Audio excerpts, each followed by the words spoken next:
My name is Laurent Muzellec. I'm the Dean of Trinity Business School, Trinity College Dublin. The last 5 years, you've seen an evolution of business education, basically mainly taking into account societal concern and environmental concern at large. I think most institutions have realized that business schools in general have played a great role in the economic development of their country and the world in general, but that this has come with a lot of difficulties, to say the least, and one of them is climate change, and the other one is social inequalities and wealth distribution inequalities.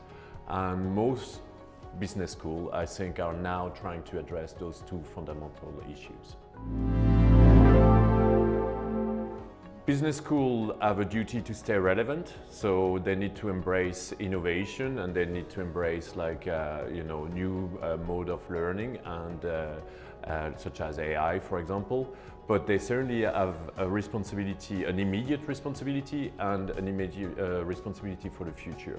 So their purpose should be to train current executives to retrain and to reshape the world to make it a better place, but also to train the next generation. And that's why integrating ESG principle at the heart of the education and business education is no longer an option, but should really be part of the fundamental curriculum.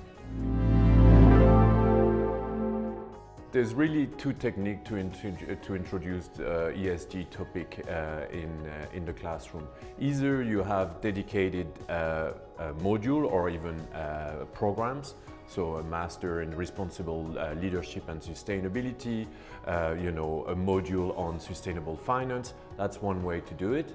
And in parallel, ESG principles should be integrated in the learning outcome, learning goals of every single module. So whether you're teaching accounting or marketing, how does that impact society, and how can I integrate it or duties to society in the learning outcome of a particular discipline. I think that's the difficulty of being a dean of a business school, because you have a concept called academic freedom, which means that actually every single lecturer has full authority over his module learning outcome. So there's two things. First of all, you kind of influence them and you provide incentive for them to integrate those principles in the lecture. So that's a cultural change. And there's also the fact that, yes, sometimes you need to make a couple of adjustments. So some modules are going to be discontinued, other modules are going to be introduced. Possibly different teacher will be teaching those two different modules, and that's how you achieve gradual transformation through your institution. Business schools really are the heart of a business ecosystem and a societal ecosystem. So you've got guest speakers, you've got people coming in. All of this influence what we teach in the classroom. So of course, making sure that people who do data analytics, but maybe do it like in a way that is related to ESG, come and inform future leaders of businesses in the classroom is extremely important. It's actually becoming even more of a challenge to teach critical thinking, especially with the advance of artificial intelligence. The danger with artificial intelligence right now is that you give an essay, which could be a critical question, and you have no guarantee that the student is actually going to just ask ChatGPT or another AI software to provide the answer. So rather than just ignoring the fact that most of the students are going to be are going to be using that tool, you kind of integrate this into your learning mode, and you just say, listen, maybe give me an initial answer and tell me what ChatGPT told you, what was the answer, and critically approach this initial answer and show me where is your added value. That's one example. I think for AI, different type of learning, different stages of learning define your pedagogical strategy. So when you were in primary school, you know, calculators did exist, but yet, like, you know, you needed to learn how to count on your multiplication table. So it's a little bit like this for AI. There are some courses and some fundamentals where you say, well, you're not going to be able to use AI and you need to go into an example with a pen and paper, and maybe more at the early stages at undergraduate level.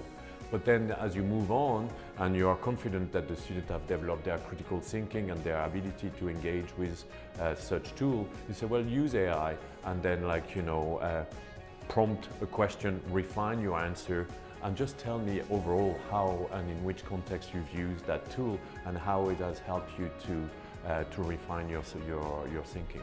AI has implication for our pedagogy, that's one aspect, and of course it has huge implication in what we teach. So AI needs to be integrated when you teach marketing with AI. So how do you use that tool efficiently to create more efficient campaign? How do you use AI in finance? How do you integrate AI tool in business and data analytics? So those are things that we need to do. Some of our lecturers are very advanced in their ability to integrate the latest innovation and development in the industry. Some of our lecturers come from the industry and will actually have an impact that way, but because they're already using those tools in their own company. And that's how you integrate AI from a content perspective in your teaching. I think an institution that has, that has been accredited, basically it's a seal of approval, and so it says that essentially this institution has due processes, that the students, that the learning outcome are being fulfilled, that students will learn what they're supposed to learn when they're going through an institution that has been accredited. It's a quality assurance mechanism. I think it's especially important for maybe some institutions that maybe have a slight, maybe a low level of brand awareness. So for example, Harvard, are they accredited? Does it matter? Probably not. But if you take a school or a university that is a little bit less famous, that's going to be extremely important. And it's a little bit the same as like for hotel. Does Ritz-Hyatt needs to be, rating very well on TripAdvisor? Probably not, because most people would know what the brand stands for. But if you are an unknown, perfectly good hotel that has a name that nobody knows, the accreditation would be the equivalent of the customer review or the rating on TripAdvisor or those type of things. It's the same mechanism for business school. A degree is what you make of it. So, we can provide the best experience on campus, provide the best teacher, provide the best interaction in the school, help you to develop like values that you probably have in you already when it comes to our motto, transforming business for good. And then it's going to be what you're going to make of it. So what I guarantee is that, hopefully this will be a transformative experience, and we hope that you'll be a better person in the sense of a better for the good, better for the society, better for business, but also a more efficient and more effective business person.